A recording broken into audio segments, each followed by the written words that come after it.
গত ২০ বছরে এমন দুটি ঘটনা ঘটেছে যা সত্যিকার অর্থে যুগান্তকারী।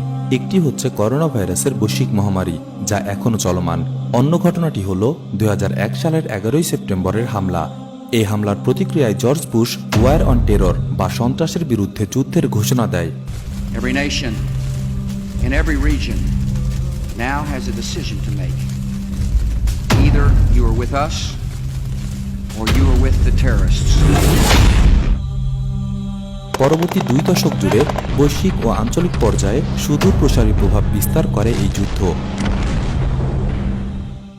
পাল্টে দেয় সামরিক, রাজনৈতিক, অর্থনৈতিক, এমনকি সামাজিক প্রেক্ষাপটের নানা সমীকরণ। আজ আমরা 9/11 হামলার 10টি দিক আপনাদের সামনে উপস্থাপন করব ইনশাআল্লাহ।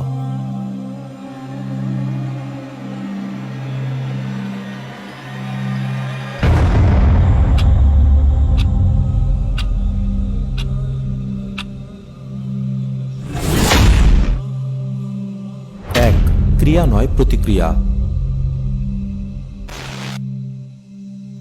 ইতিহাস কখনোই 9/11-এ শুরু হয়নি। অনেকেই 9/11-কে একটি বিচ্ছিন্ন হামলা মনে করেন। অনেকের ধারণা এমন যে এই হামলার কারণেই বাধ্য হয়ে আমেরিকা মুসলিম বিশ্বে আগ্রাসন চালিয়েছে, কিন্তু বাস্তবতা এর উল্টো। পশ্চিমের সাথে মুসলিমদের বিশ্বের সংঘাত চলছে দীর্ঘ কয়েক শতাব্দী জুড়ে।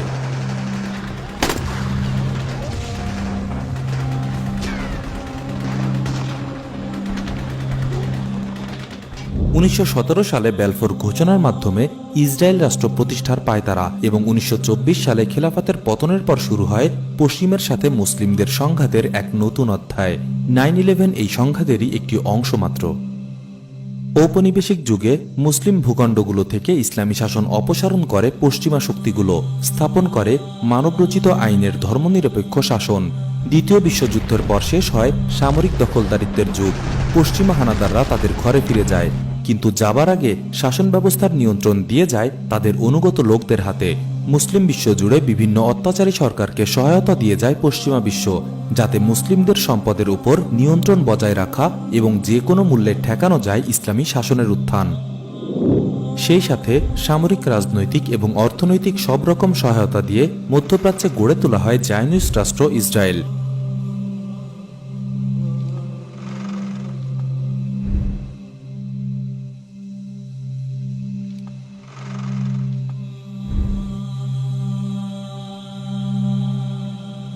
যার চূড়ান্ত উদ্দেশ্য মসজিদুল আকসা ভেঙে থার্ড টেম্পল নির্মাণ এবং ফোরাত নদী থেকে নীলনদ পর্যন্ত ইসরায়েল রাষ্ট্রের বিস্তৃতি। নব্য দখলদারিত্বের এই প্রক্রিয়ায় সবচেয়ে সক্রিয় এবং গুরুত্বপূর্ণ ভূমিকা পালন করে আমেরিকা। প্রত্যক্ষ পরোক্ষ মার্কিন হস্তক্ষেপের কারণে প্রাণ দিতে হয় লক্ষ লক্ষ মুসলিমকে। শুধু 90-এর দশকে ইরাকেই প্রায় 20 লক্ষ মুসলিমকে হত্যা করে আমেরিকা।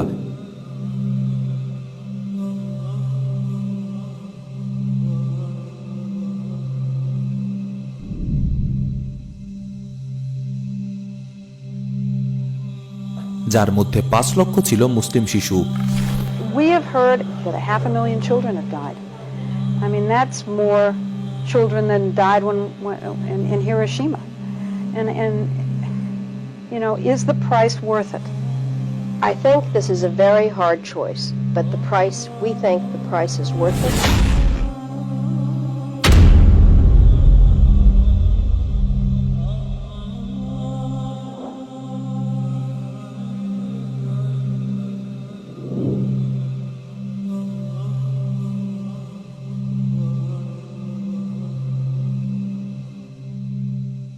উল্লেখ্য, শুধু মুসলিম বিশ্বই না, ভিয়েতনাম, দক্ষিণ আমেরিকা সহ বিশ্বের আরও অনেক অঞ্চলে আমেরিকাকে দেখা গেছে সুপার কিলার ভূমিকায়।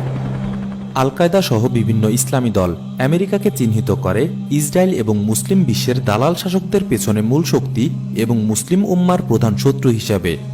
আর এই প্রেক্ষাপটেই চালানো হয় 2001-এর হামলা। 9/11 ক্রিয়া নয়, বরং পশ্চিমা আগ্রাসন এবং নির্বিচারে মুসলিম হত্যার প্রতিক্রিয়া।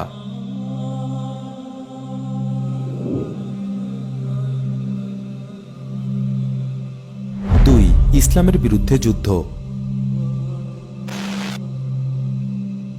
9/11-এর পর আমেরিকা ঘোষণা দেয় সন্ত্রাসের বিরুদ্ধে যুদ্ধের। On my orders, the the United States military has begun strikes against Al-Qaeda terrorist training camps and military installations of the Taliban regime in Afghanistan. I've decided to maintain our current posture of 9,800 troops in Afghanistan. I'm also sending General McMaster to Afghanistan to find out how we can make progress alongside our Afghan partners. আসলে এটি ছিল ইসলামের বিরুদ্ধে যুদ্ধ। This crusade,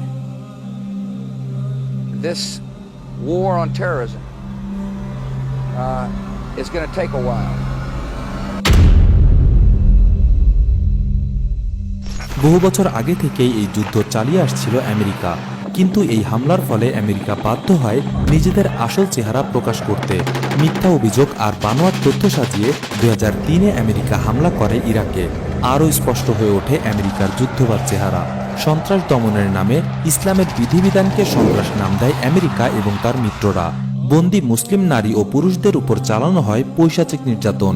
আমেরিকার সত্যিকারের চেহারা দেখা যায় গুয়ান্তানামোবে, বাগরাম আর আবু গ্রাইব কারাগারের আয়নায়। 9/11 প্রকাশ করে দেয় ইসলাম ও মুসলিমদের বিরুদ্ধে চালানো মার্কিন লড়াইয়ের বাস্তবতা। 3. আল কায়েদার ফাঁদ। 9/11-এর মাধ্যমে আমেরিকাকে দুটি ফাঁদে ফেলে আল কায়েদা। প্রথম আফগানিস্তানে এবং পরে ইরাকে। ভয়ঙ্কর ও দীর্ঘমেয়াদী গেরিলা যুদ্ধে আটকে ফেলা হয় আমেরিকাকে। একই সাথে পৃথিবীর বিভিন্ন অঞ্চলে আঘাত করে আমেরিকাকে বাধ্য করে তার সেনাবাহিনীকে বিভিন্ন দেশে ছড়িয়ে দিতে। ধীরে ধীরে সারা বিশ্ব জুড়ে নানা অঞ্চলে যুদ্ধে জড়িয়ে পড়ে আমেরিকা। একটু পরেই আমরা দেখব কিভাবে এই ফাঁদ আমেরিকার সামরিক, রাজনৈতিক ও অর্থনৈতিক সেক্টরগুলো গভীরভাবে ক্ষতিগ্রস্ত করেছিল। 4. বৈশ্বিক মন্দা। 9/11 হামলা ও তার প্রতিক্রিয়া ভয়ঙ্কর প্রভাব ফেলে মার্কিন অর্থনীতির উপর। ইসলামের বিরুদ্ধে তাদের এই যুদ্ধে খরচ করা হয় ট্রিলিয়ন ট্রিলিয়ন ডলার।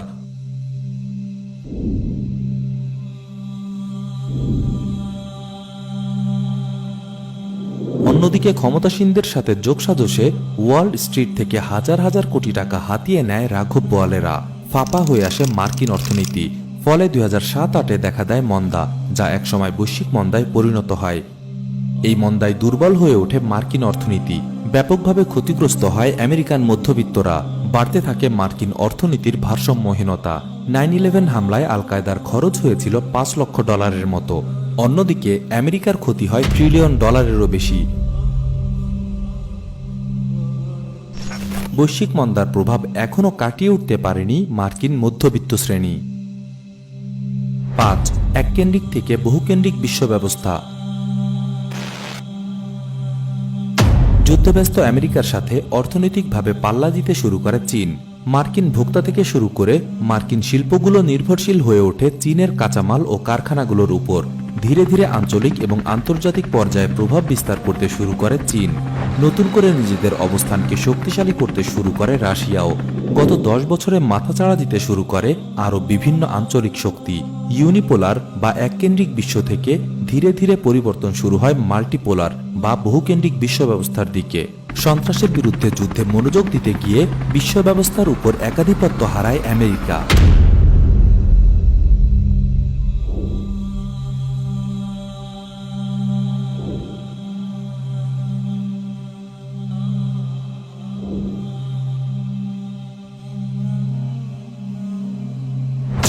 মার্কিন সামরিক ও কূটনৈতিক নীতির পরিবর্তন। একসময় ইরাকে পরাজিত হয়ে সেনা প্রত্যাহার করে আমেরিকা। অর্থনৈতিক, রাজনৈতিক এবং সামরিক সব দিক থেকেই ইরাক যুদ্ধ আমেরিকার জন্য চূড়ান্ত ব্যর্থতা প্রমাণিত হয়। এই তিক্ত অভিজ্ঞতার পর মুসলিম বিশ্বে পারতপক্ষে আর সরাসরি হস্তক্ষেপ না করার সিদ্ধান্ত নেয় আমেরিকা। ড্রোন এবং মিসাইল হামলা চালালেও মুসলিম বিশ্বে সেনা মোতায়েনে আর রাজি ছিল না আমেরিকা। এমনকি ভারতীয় উপমহাদেশেও এখন আর নিজ থেকে নাক গলাতে চায় না আমেরিকা। এই নিয়ন্ত্রণ তারা ছেড়ে দেয় দীর্ঘদিনের মিত্র আঞ্চলিক মোড়ল ভারতের হাতে।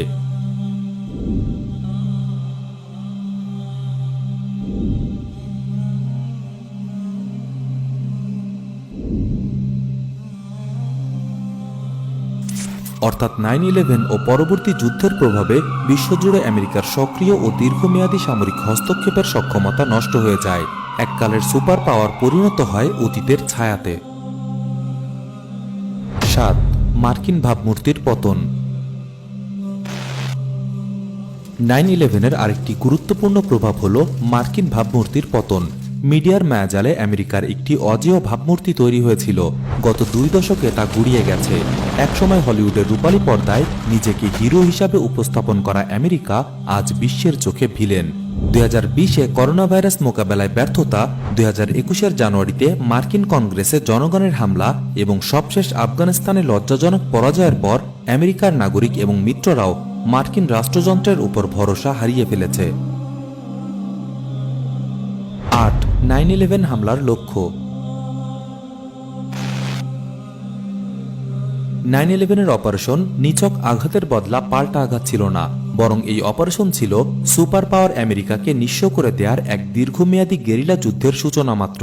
আল কায়দা উপলব্ধি করেছিল অসম শক্তির লড়াইয়ে জয়ী হবার অন্যতম কৌশল হচ্ছে শত্রুর শক্তিকে বিক্ষিপ্ত করে দেয়া। বিশিষ্ট সমরবিদ সানজু তার কালোত্তীর্ণ সমরকৌশল বই আর্ট অফ ওয়ারে বলেছিল, if his forces are united separate them. শত্রুর বাহিনী যদি এক স্থানে কেন্দ্রীভূত থাকে তাহলে তাদের বিচ্ছিন্ন করে দাও। এই হামলা সুপার পাওয়ার আমেরিকাকে তার নিরাপত্তা বলয় থেকে তার সৈন্যদের বের করে আফগানিস্তানে বিস্তীর্ণ প্রান্তরে বিক্ষিপ্ত করে দিতে বাধ্য করেছিল। আল কায়দা নেতা ওসামা বিন লাদেনের মতে 9/11 হামলার লক্ষ্য ছিল 3টি। ক. আমেরিকাকে পৃথিবীর বিভিন্ন প্রান্তে যুদ্ধে জড়িয়ে দুর্বল করে ফেলা। আমেরিকান সামরিক ক্ষমতা অতি সম্প্রসারণ ঘটানো, যাতে তারা মুসলিম বিশ্বে সামরিক আগ্রাসনের ক্ষমতা হারিয়ে ফেলে। খ. আমেরিকান অর্থনীতিকে দেউলিয়া করে দেয়া। গ. আমেরিকার অভ্যন্তরীণ রাজনৈতিক সংহতি নষ্ট করে দেয়া। বৈশ্বিক মন্দা, ইরাক ও আফগানিস্তানে শোচনীয় পরাজয় এবং উগ্র ডান ও বামপন্থীদের কল্যাণে তৈরি হওয়া আমেরিকার অভ্যন্তরীণ রাজনৈতিক অস্থিরতার আলোকে বলা যায় এই 3টি উদ্দেশ্যই অর্জিত হয়েছে। মার্কিন সাম্রাজ্য পতনের দ্বারপ্রান্তে পৌঁছে গেছে, একথা বলেছে অনেক মার্কিন বিশ্লেষকরাই। Take a look at how does he explain his war goals, how to defeat the Americans. Simply, 3 simple phrases: bleed the Americans to bankruptcy, spread their forces worldwide to the point of ineffectiveness, and destroy their domestic political unity. That's not a bad description of where we stand at the moment. We're actually losing. 9. ইসলামী শক্তির উত্থান। 9/11-এর সবচেয়ে বড় এবং সুদূর প্রসারী প্রভাব সম্ভবত ইসলামী শক্তির উত্থান। আল কায়দা নেতা ওসামা বিন লাদেন মারা গেছেন, কিন্তু তার আদর্শ অন্য যে কোনো সময়ের চেয়ে আজ আরও বেশি শক্তিশালী। অন্যদিকে বুশ বেঁচে থাকলেও তার আদর্শ ইরাক, আফগানিস্তান সবখানেই পরাজিত।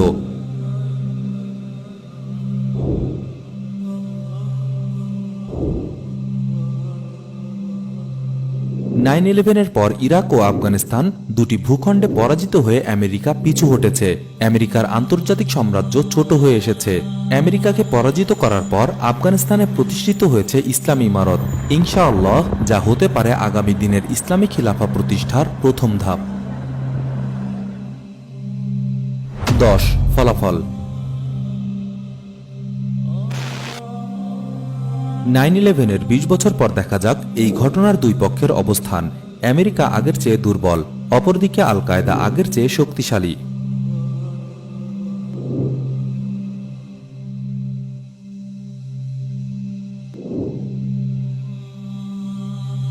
আল কায়দার পরিকল্পনা ছিল মার্কিন সাম্রাজ্যকে দুর্বল করার পর পৃথিবীর বিভিন্ন অঞ্চলে ইসলামী অঞ্চল গড়ে তোলা।